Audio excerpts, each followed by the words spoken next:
Good evening. Happy Friday, everyone. Welcome to another edition of The Slate, which is the Friday night edition of The Slate. On top of that, where we gather around to talk about the show that is WWE SmackDown that is coming around in the next few minutes. In about exactly 29 minutes and 22 seconds. How about that? We're going to talk about things that are coming up. And on top of that, it is the SmackDown, it is the WWE Fastlane go home show on top of that. So, I mean, it's going to be cool stuff, isn't it? Hope so. I really hope so. I mean, here's the thing, right? Is that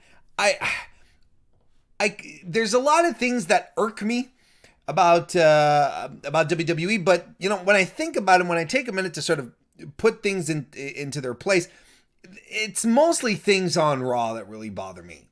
You know, I really think Raw is the weakest show, really. But other than that, SmackDown is a lot of fun. Got some good people on there. And we're all moving into a pay-per-view weekend. So that's what we're going to do. That's what we're going to be talking about tonight on the Mr. Warren Hayes Show channel. Mr. Warren Hayes on youtube.com. youtube.com/Mr. Warren Hayes. That's what we are doing here tonight. And I want to thank you all for joining me here live tonight, such as Imran Abazi. Good to see you, Imran. I'm excited. I'm excited to get into this. I'm feeling it. I'm feeling something good here. But, I mean, you know, look, we'll try and stretch this out as much as we can, right? That's always what we do, because the challenge is always that, you know, WWE doesn't give us much meat on the bone, but we're going to do our best here. We're going to absolutely do our best. Here's the thing.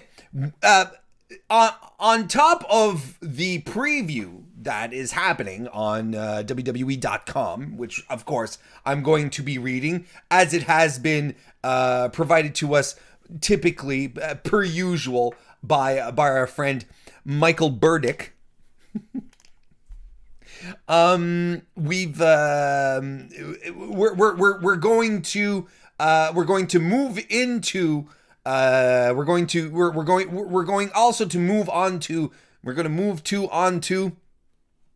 the WWE Twitter account, because they've been retweeting some interesting stuff here. Some interesting things, not going to lie. These are the two things that they've retweeted, and that's definitely worth mentioning here. Santana Garrett has tweeted out a picture of her at, well, of course, in the Thunderdome, but with the SmackDown background. He's saying feeling blue, but, you know, blue because of the blue SmackDown brand. You know, Santana Garrett hanging around the SmackDown ring. Very cool. Chelsea Green did the same thing. Again, same environment, still in the Thunderdome with the SmackDown in the background. Chelsea Green. Has she been cleared? Is she all healed up? Is she ready to go? I mean, I'm not going to lie here. If both of these women come on in tonight and start mixing it, it's not as if the women's division on SmackDown doesn't need a few more bodies. This will do good. Some fresh matches, fresh faces. I mean, I'm excited to see how things are going to go. But that's really cool. Santana's been with WWE for a while now. She's been relegated to NXT for a bit, and then she suddenly disappeared. We haven't heard from her at all. And then Chelsea Green pops back up on SmackDown. She gets injured, hits the bricks.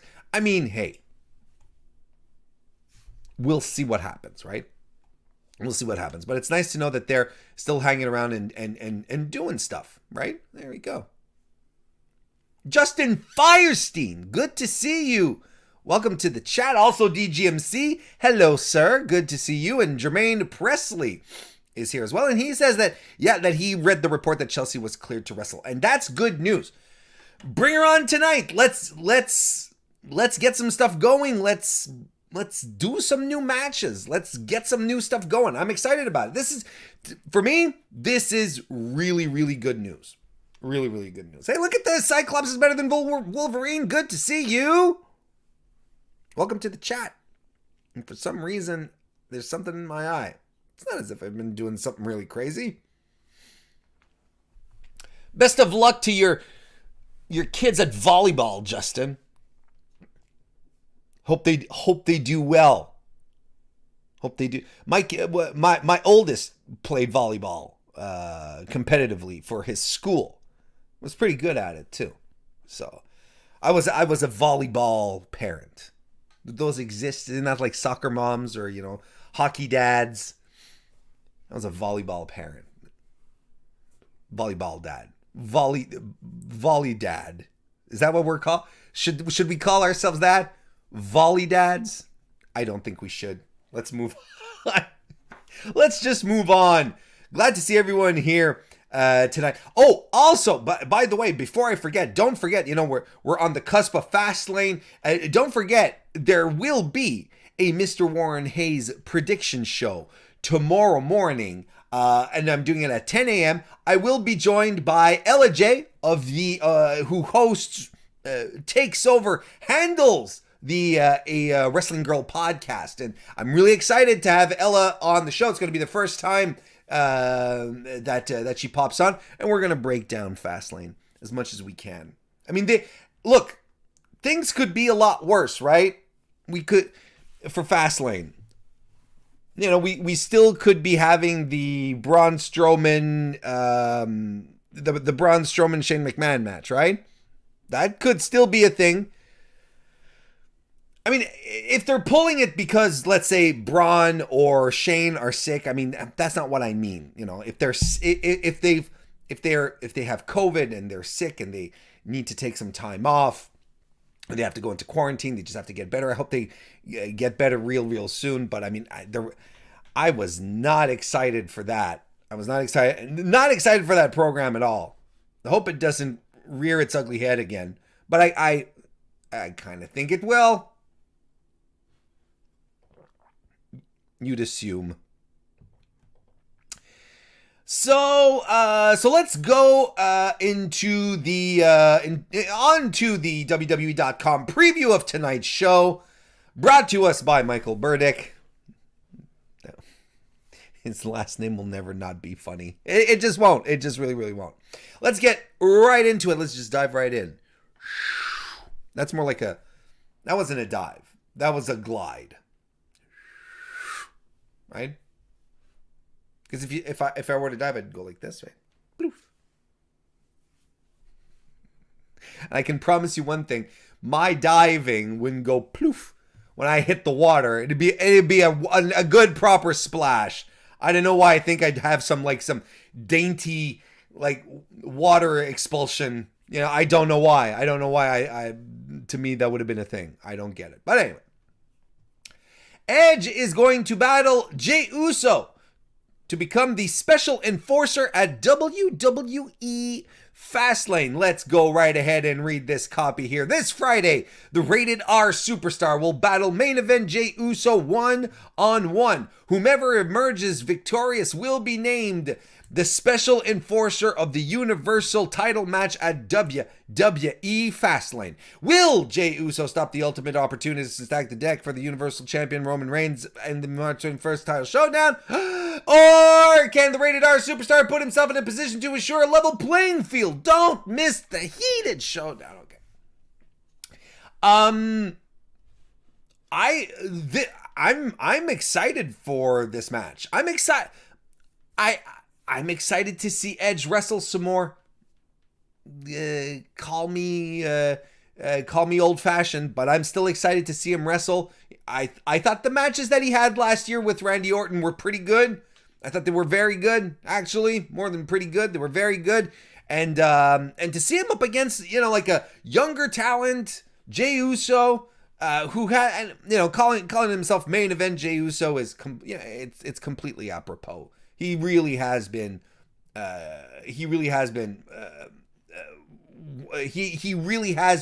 one of these key elements to the important SmackDown storylines and delivering in big match situations as well. So this is cool here.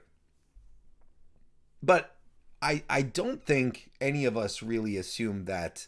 I don't think any of us really assumed that Edge is going to lose this match, right? Because ultimately, the more interesting angle is going to be, or at least the more interesting storyline is going to be Edge and Roman Reigns and Daniel Bryan at Fastlane with Edge as the enforcer, right? And I'm not gonna lie. Okay. I'm trying to say too many things at once, which is how my brain operates, eh? The match in and about itself, Roman Reigns versus Daniel Bryan, and kind of this role reversal that they've had, because they've wrestled in the past a long, long time ago. And now with their new respective roles, it feels fresh. It feels good. And I think just on its own merits, it needs nothing else. It doesn't need any wacky stipulations. I don't think it really needed anything else than just Roman and Daniel Bryan. Where's my brain tonight? Just going at it one-on-one.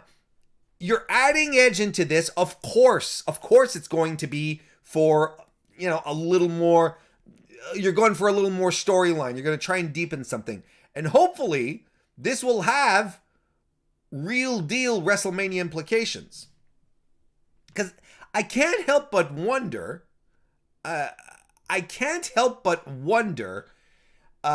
how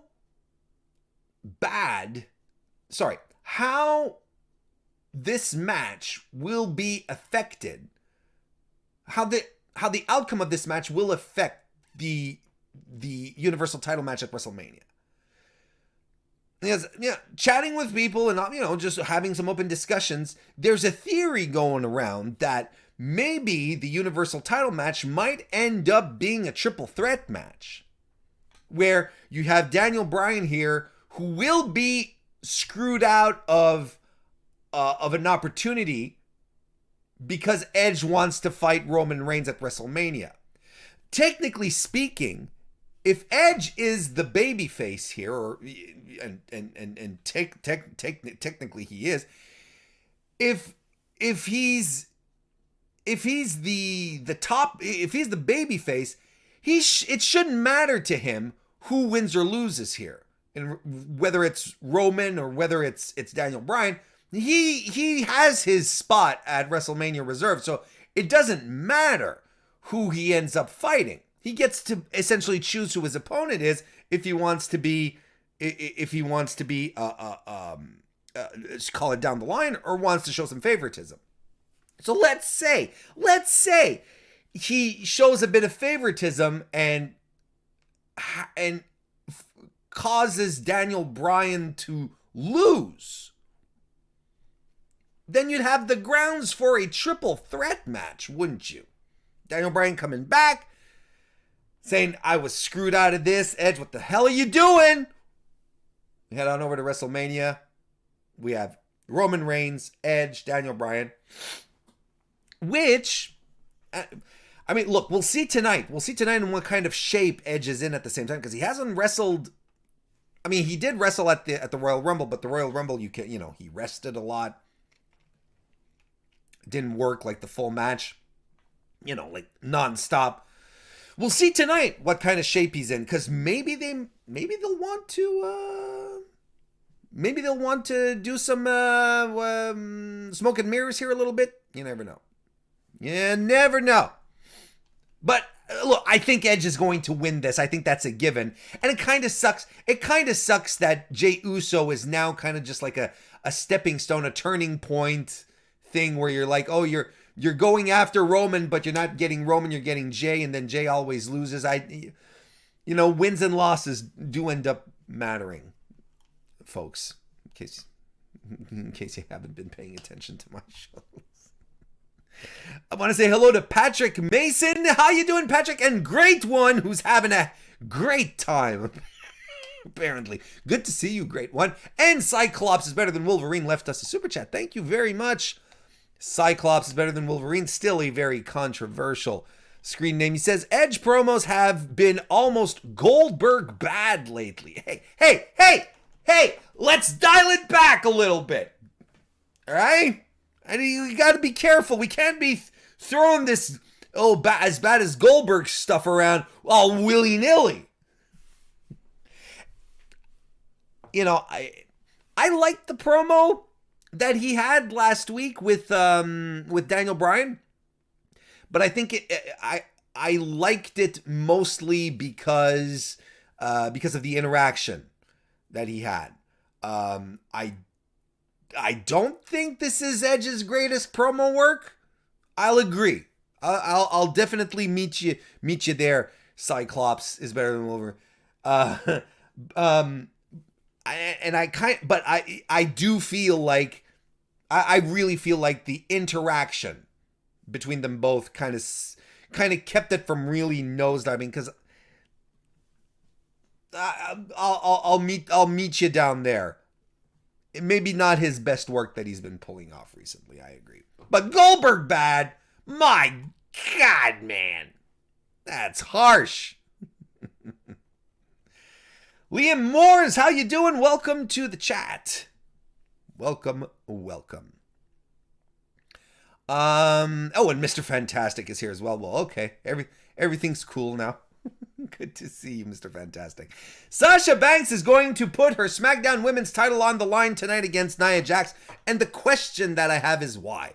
But not why, because why is she putting it on the line against Nia Jax kind of thing. Now, y'all know what I think about Nia Jax. If you don't, just let me give you a quick refresher. I think she is the worst wrestler to be on a regular weekly nationally televised promotion. I really think she is. So the idea isn't necessarily like, why is it against Nia Jax? Because actually, if we think back for a couple of weeks ago, Nia pinned within 24 hours both the Raw Women's Champion and the SmackDown Women's Champion. And it was at the last pay-per-view, where on the Sunday she was in a tag match with Sasha and Bianca Belair, and she pinned Sasha, and the next night she pins Osaka on Raw. So to me, yes, Nia Jax absolutely has a title shot because she pinned a champion in a non-title tag team situation. So yes, absolutely, this is hers to challenge for. Now the question is, why are we getting this before Fastlane? Why is this? And worse off, even, why is Sasha Banks defending her title before WrestleMania when she doesn't have to?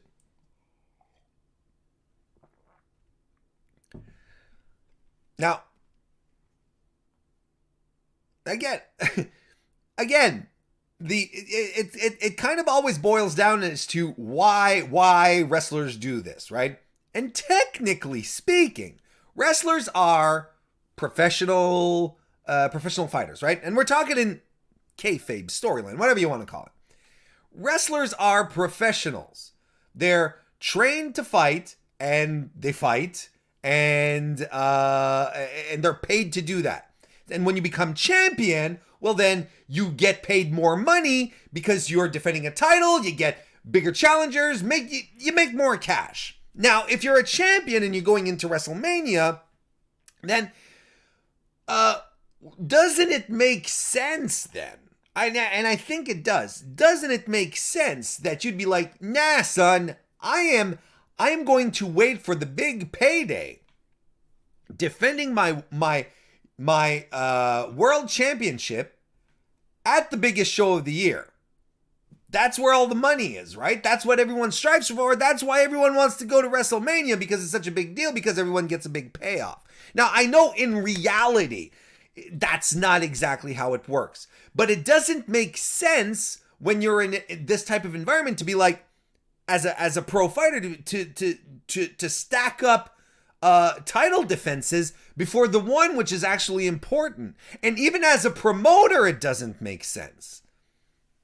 Why? Let's say you have a big star like Sasha Banks, who is your world champion. Why would you put her in a match before the why would you put her in a match before getting to WrestleMania, which is your big event, which is the one you want to draw people to? Like, even on a purely promotional side, it doesn't make sense. Nothing makes sense. The only thing that makes a modicum of sense here is Nia Jax being like, okay, Nia Jax being sure, I have dibs. That I can get behind. But the rest, I mean, I don't know. Sasha Banks. I didn't even read the copy. 2 nights before Sasha Banks will attempt to become 2 belts Banks by teaming with her WrestleMania opponent Bianca Belair in a WWE Women's Tag Team title match at WWE Fastlane, the boss will attempt to defend her... Oh, there's a nice typo here. Michael Burdick wrote, the boss will attempt to defend her SmackDown Women's title. That's not good, Michael Burdick. That's not how you spell it. Let me show you guys. Just to make sure that I'm not slandering for the sake of slander here. Okay? Let me show you. We'll make this a little bigger here. We'll maybe not stretch it that way though.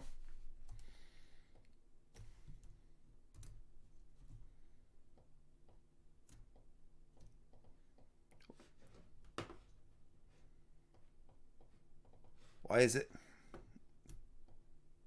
Okay. And I'm very disappointed in Michael Burdick. I'm not going to lie.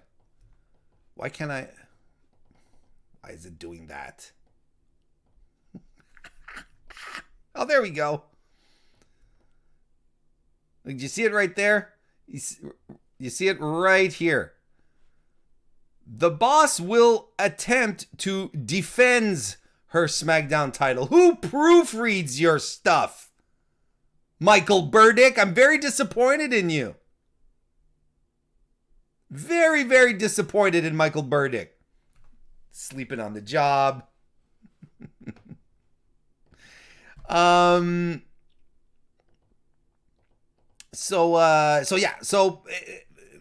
Anyway, and they have the whole shit with Reginald going on. Man, if there's one thing that I am not interested in, it's Nia Jax and Reginald being a couple. Oh, it's Vince is like, it's funny, pal.